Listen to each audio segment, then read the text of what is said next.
What is going on YouTube? It's your boy Spanko and today I'm back with another deck profile. And yes, if you guys saw earlier this week, I was talking about how Utopic Zexal is still one of the most insane cards in the game, and this actually in a lot of ways still runs the metagame. And so I was thinking, man, Numeron is still a legit deck. There's a lot of ways to play this, and the pure trap variant, in my opinion, is one of the best ways to play it. It's very hard for your opponent to play around. It covers so many decks, especially decks in the meta. It covers Dragoon decks, it covers Phantom Knights, BAs, whatever you guys think it is, Eldritch, whatever it is, it covers it. So this deck is insane in my opinion, and there's just so much versatility to this deck that I just wanted to show off the deck profile. And it's a pure Numeron deck profile. Now, obviously, Numeron doesn't have that many cards, so when I say pure Numeron, it is focused around the Numeron strategy, but of course, we're going to be playing a ton of traps to help with the deck. Now, if you guys enjoy these videos, make sure to like and subscribe to the channel. 5,000 is the goal for 2020. I know we can make it happen. There's only a couple months left, but I swear, bro, I know we can make it happen.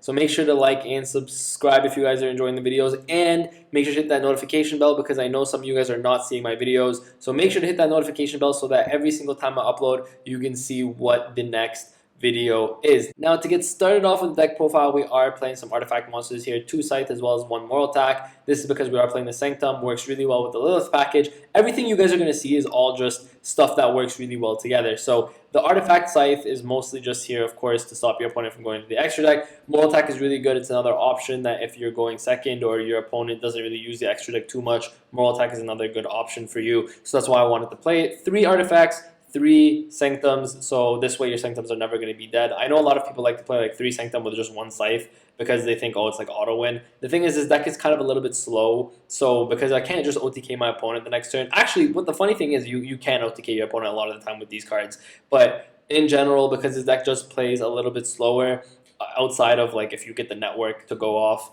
then you do want to have multiple turns where you can actually stop your opponent, which is why Double Scythe and Moral Attack is good, as well as the fact that these cards are really good when you just set them. See, the thing is, if these cards are destroyed from the spell and trap card zone on your opponent's turn, you can special summon them and then their effects are going to go off, right? And the thing is, they just have to be destroyed on your opponent's turn, which technically also means you can Heavy Storm Duster on your opponent's turn, pop your own Scythe, and then you still got it to go off. So there's a lot of ways to play. Like these artifact monsters are really good in a lot of ways, so I wouldn't advise not playing them because they're really good. Next, Lilith, the best card in this freaking deck. Your best normal summon, of course, your only normal summon, and this card just paired with Network is such an insane combo. And the reason for that is Network pretty much needs you to have no monsters on the field. Not Network specifically, it's actually Calling, but Network copies the effect of Calling. So Calling needs no monsters on the field. Lilith gets herself off the field, plus gets you a trap. So it digs into your deck a little bit more, gets you whatever you're looking for. Let's say you open an Imperm and you open a Warning Point, let's say. Then you're like, okay, well, you know, an Ice Dragon's Prison would be really good here, or a Sanctum would be really good here. So then you can search what you actually need out of your deck that you don't open. That's why Lilith is so insane in this deck, and you have to play 3 of this.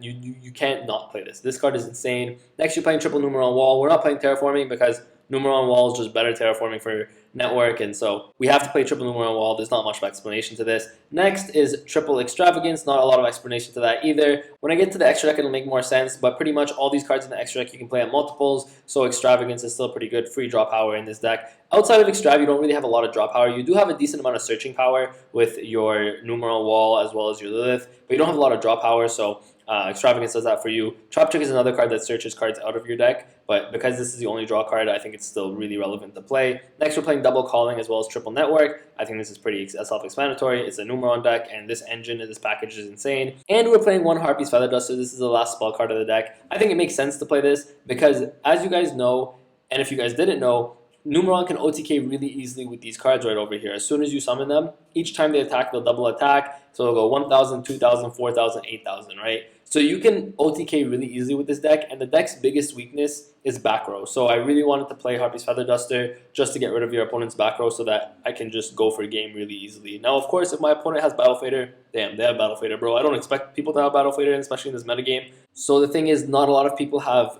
effects that activate in the battle phase. I mean, against heroes, you might be seeing an Honest Neos, but even then, Honest Neos is not that big of a deal for you because you're just going to be doubling all their attacks anyways. So whatever monster stays on the board, you're just going to out it with an 8,000 attack Numeron monster at the end of it. So it doesn't really matter that much, but the back row is what really hurts you. So you definitely want to play Harpy's Feather Duster, especially because this card is also off the ban list now. This card is insane. Like, there's no reason to not play this card. Then for the traps, which is pretty much majority of this deck, we are playing triple Imperm. We're playing literally just triple the best traps in the game right now. Triple Imperm, the newest card from Phantom Rage, which is triple Warning Point. Now this card is insane. I think this card is really cool. Now what it does is when a monster is summoned, this turn, that face-up monster can't attack, its effects are negated, and it can't be used for a Fusion, Synchro, Ixies, or Link summon. So it's kind of like just stuck there. Once your opponent summons that monster, it's gonna get its effects negated, it can't attack, and your opponent can't use it for the extra deck. So this card is really good in a lot of ways, especially in a deck like this where you just want to make your opponent not play. Like, you just stop your opponent from playing, and then from there you can just win the game through your Numeron monsters. This is pretty much your win condition. Your bread and butter of your deck is your Numeron monsters.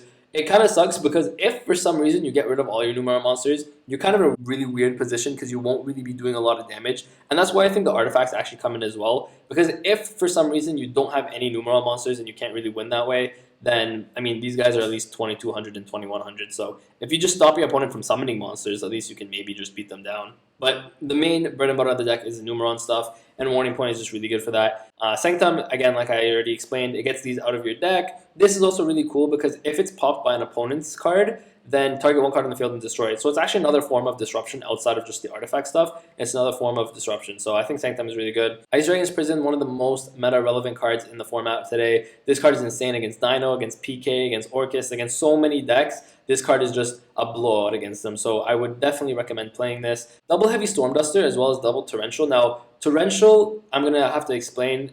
Heavy Storm Duster makes a little more sense because, like I said, you lose to back row and you really just don't want to lose to random trap cards or random spell cards. So Heavy Storm Duster is really good just to get out your opponent's back row. Torrential is actually really important here. So the reason Torrential is really important is because, like I said earlier, you need no monsters on your side of the field for your calling to go off, right? Now, let's say you Sanctum and you have your Scythe on the board. Then you can sit there and be like, okay, well, when my turn rolls around, I do have another calling in hand or I have another network in hand, and I really want to OTK my opponent with the Numeron cards. But because I have a Scythe that I don't know how to get rid of off the field, what am I supposed to do with this? So Torrential is kind of your own way to break your opponent's board, and it actually in a lot of ways just stops your opponent completely, but it breaks your board as well. And you need to sometimes break your board from the artifact monsters so that you can continue into your Numeron monsters and then end up winning that way. So that's why I think Torrential is so good, because if you just open this, especially if you don't search it. Now, if you search it, of course, your opponent's going to be playing around it. Most of the time, your opponent's not going to be playing around this if you just draw into it. So that's why I think this card is insane, because if you draw into it, set it, your opponent's not going to be playing around Torrential. Now imagine Dragon Link.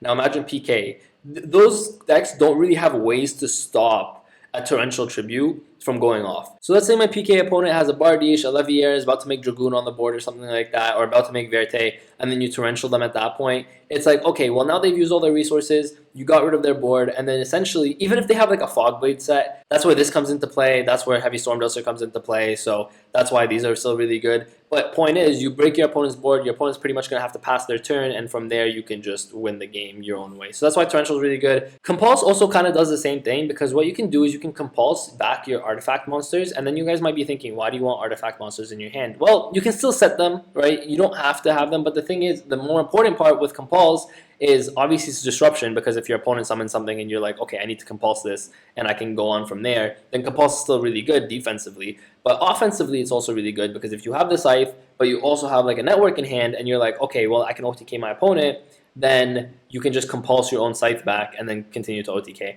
So a lot of these trap cards were pretty much made so that it can disrupt my opponent and I can still stop my opponent from playing. However, if I need to out my own Scythe or my own Moral Attack, that's kind of how you get monsters off of your board so that you can continue to OTK with the Numeron stuff. Then, lastly, we are playing Triple Trap Trick. Makes sense. You playing freaking, what, 22 traps right here? 22 traps in your deck, all searchable off Trap Trick. So Trap Trick is still very important in this deck. You can still technically Lilith into Trap Trick to search something else later on.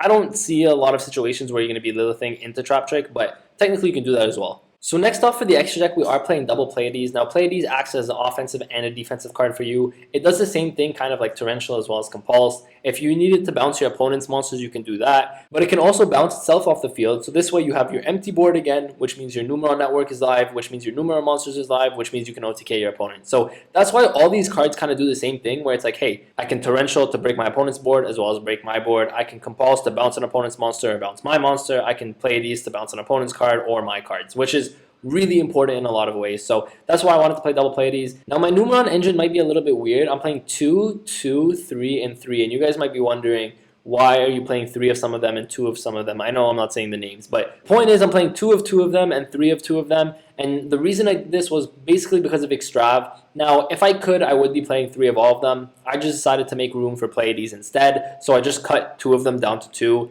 I don't think it's a big issue. On your first turn play when you make Zexal, essentially what I like to do is I like to use the 2 3 of, so I'll use this and then only one of these ones. So this way at least, even if I Extrav, the odds of me banishing all of the other ones are very low. So that's why I like to max out at least on 2 of them. Of course, if you didn't want to play the Pleiades, you could just max out on all 3 of them. Or you could just play 1 Pleiades and just hope you don't Extrav it away. And then this way you can play 3 of all of them. It's really up to you how you guys want to do it. I just thought 2, 2, 3, 3 was fine. Another way is to actually just cut 1 Zexal as well, and then play a third one here as well. So you can do that, but the reason I didn't want to cut Zexal and the reason I'm playing 3 Zexal is because this is your only real turn 1 quote-unquote combo. It's not really a combo, but of course going first, if you set up Zexal with like a few trap card set, your opponent's not playing the game, and from that point you just have everything you need. You just hold on to your resources, you wait for the 3 turns of Zexal, or you get rid of it some way like through Torrentials for example, and then you end up OTKing with your opponent with your Numeron monsters anyways.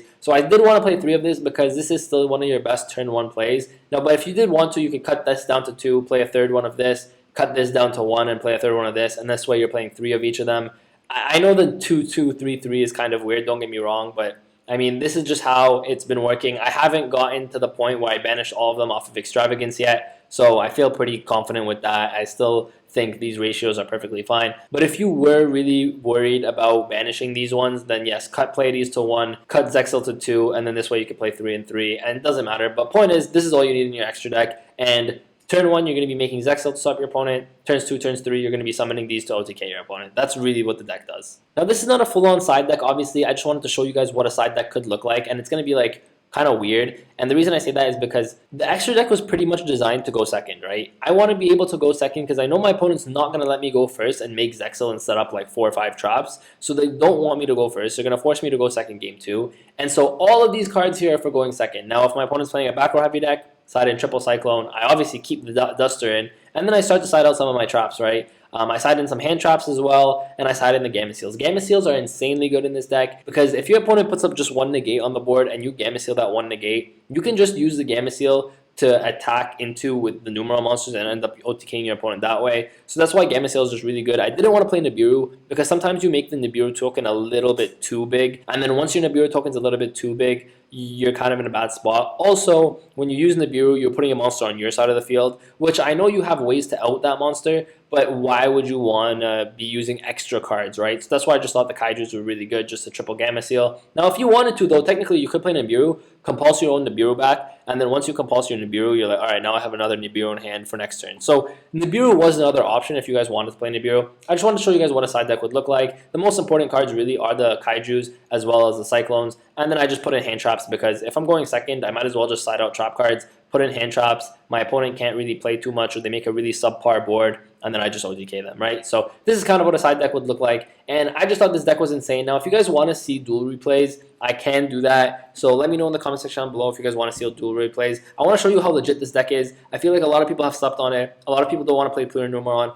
I think there's a lot of potential with this deck, and I just feel like a lot of people are not giving it the attention that it deserves. Because I understand, guys, trust me, I understand how busted Utopia Zexal can be, and it's like Mystic Mind level busted. I know, it's kind of nasty, but as long as it's legal, why not try to use it to be successful in this game, right? And be very successful competitively. So that's my logic behind it. Thank you guys for watching. I appreciate every single one of y'all. Again, if you guys have any suggestions, let me know in the comment section down below. If you guys want to see dual replays, also let me know in the comment section down below. Make sure to like and subscribe to the channel. And with that, guys, Spanko signing out. Peace. My hands steady, I feel ready, but my legs heavy, I don't get it. How come I haven't hit it already? Still working, I'm still learning, I'm still searching, finally earning something, finally turning something called a profit. If I hear you talking shit, don't get caught in it. I'll be popping off and hit your ass, dropping all your shit. Yeah, I promise this, I got promises, you ain't stopping this. Cross my shit.